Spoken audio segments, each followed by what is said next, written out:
En Python, écrire tout son code dans un seul fichier devient rapidement ingérable dès que les programmes grossissent. Pour organiser, réutiliser et partager du code, Python propose 3 concepts fondamentaux: les modules, les packages et l'outil pip. Comprendre ces concepts est indispensable pour tout professionnel de la cybersécurité, car une grande partie des outils d'automatisation, de tests d'intrusion et d'analyse de vulnérabilité reposent sur des bibliothèques Python installées via pip. Un module est simplement un fichier Python avec l'extension py qui contient des fonctions, des classes ou des variables. Quand vous écrivez du code Python dans un fichier appelé util.py, ce fichier est un module. N'importe quel autre fichier Python peut importer ce module pour utiliser ce qu'il contient. C'est le mécanisme de base pour réutiliser du code sans copier-coller. Pour importer un module, on utilise le mot-clé import. Par exemple, import OS, cette instruction charge le module OS qui fait partie de la bibliothèque standard de Python. Après cet import, on accède aux fonctions du module en utilisant le nom du module, suivi d'un point, puis le nom de la fonction. os.list dir /tmp, liste les fichiers du répertoire /tmp. Cette notation avec le point est appelée notation pointée. On peut aussi importer uniquement une fonction ou une variable spécifique d'un module avec le mot-clé from. From, os, import list dir. Après cela, on appelle directement list dir /tmp sans préciser os. Cette syntaxe est pratique, mais peut créer des conflits de noms si 2 modules différents proposent une fonction avec le même nom. Il existe une troisième forme d'import qui permet de renommer ce qu'on importe, grâce au mot-clé as. Import os.path as chemin. Cela crée un alias chemin qui remplace os.path dans le reste du code. En cybersécurité, on voit souvent import socket as soc ou import request as rec pour raccourcir les noms. La bibliothèque standard de Python est un ensemble de modules livrés directement avec Python, sans installation supplémentaire. Voici les modules les plus utiles en cybersécurité et automatisation. os, interaction avec le système d'exploitation, lister des fichiers, lire des variables d'environnement, exécuter des commandes. SIS, accès aux paramètres de l'interpréteur Python, argument passé en ligne de commande avec 6.argou. Quitter un programme avec 6.exit. Expression régulière. Pour chercher des motifs dans du texte, trouver des adresses IP, des URL, des mots de passe dans des logs. Supr, lancer des commandes système depuis Python, exécuter nmap.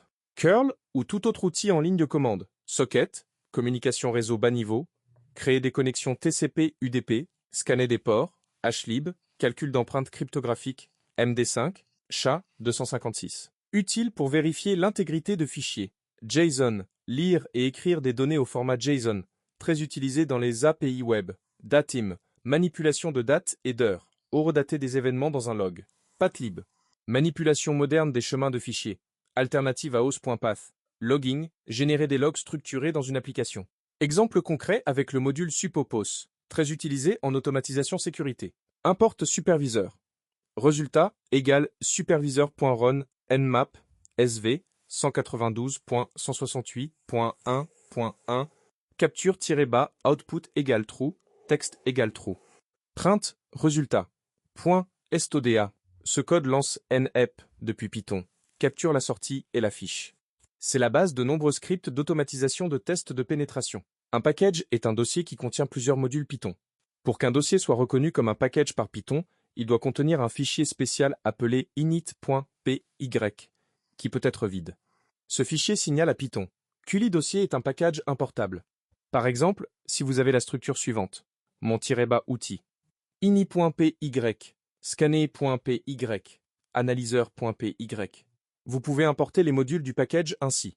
Import mon-outil.scanner. Ou encore, from mon-outil import analyseur.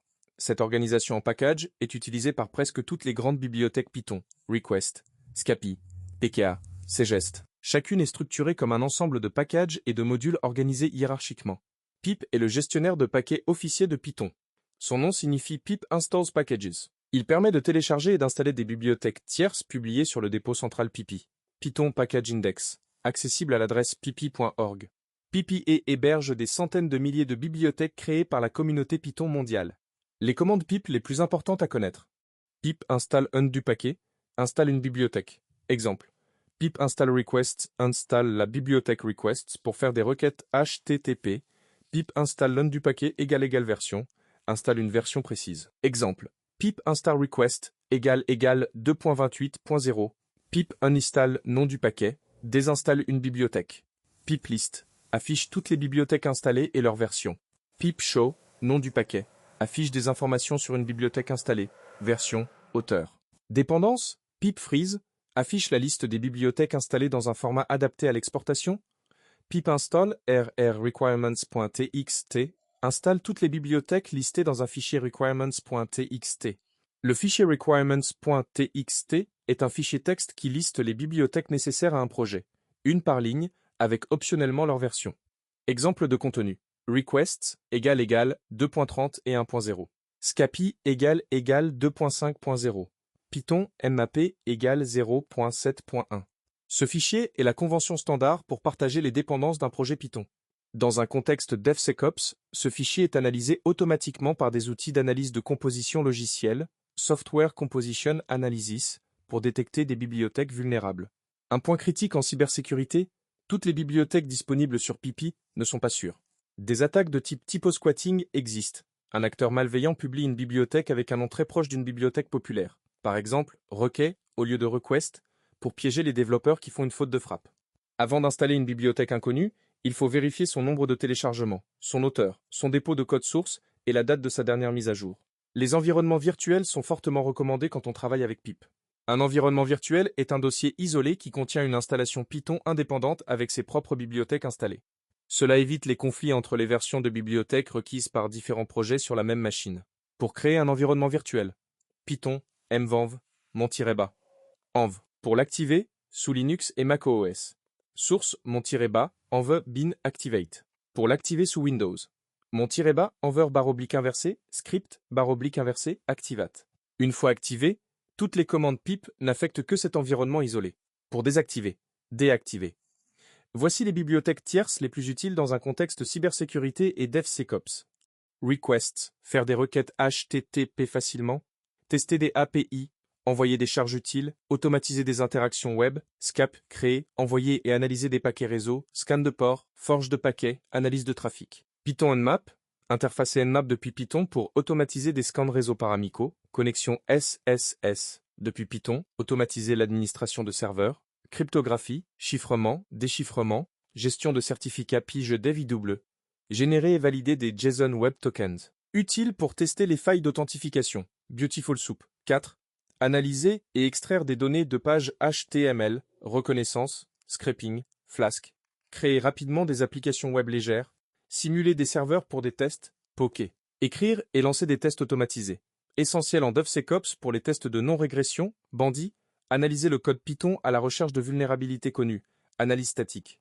Exemple concret avec Request. Utilisé quotidiennement en test de pénétration applicatif. Import request. Response égale request.getApostrophe.example.com/API/utilisateur headers égale authorization. Bearer mon-bas token. Print réponse.status-bas. Code print réponse.json. Ce code envoie une requête HTTP GET à une API avec un en-tête d'authentification et affiche le code de réponse et le contenu JSON. C'est la base de tout test d'API. Pour résumer, les points clés à retenir de ce chapitre sont: un module est un fichier, Py contenant du code réutilisable. On importe un module avec import non-bas module, ou une partie avec from non-bas module import element. Un package est un dossier contenant plusieurs modules et un fichier init.py. La bibliothèque standard de Python contient des modules prêts à l'emploi comme os, sys, ar, suppos, socket, hlib, json. Pip est l'outil qui permet d'installer des bibliothèques tierces depuis Pipi, le fichier requirements.tx. TX centralise les dépendances d'un projet et est analysé par les outils d'analyse de composition logicielle en pipeline DevSecOps. Les environnements virtuels isolent les dépendances de chaque projet pour éviter les conflits. En cybersécurité, il faut être vigilant sur l'origine des bibliothèques installées pour éviter les attaques par typo-squatting. Des bibliothèques comme Request, Scapy, Paramico et PGGT sont des outils du quotidien pour l'automatisation et les tests de sécurité.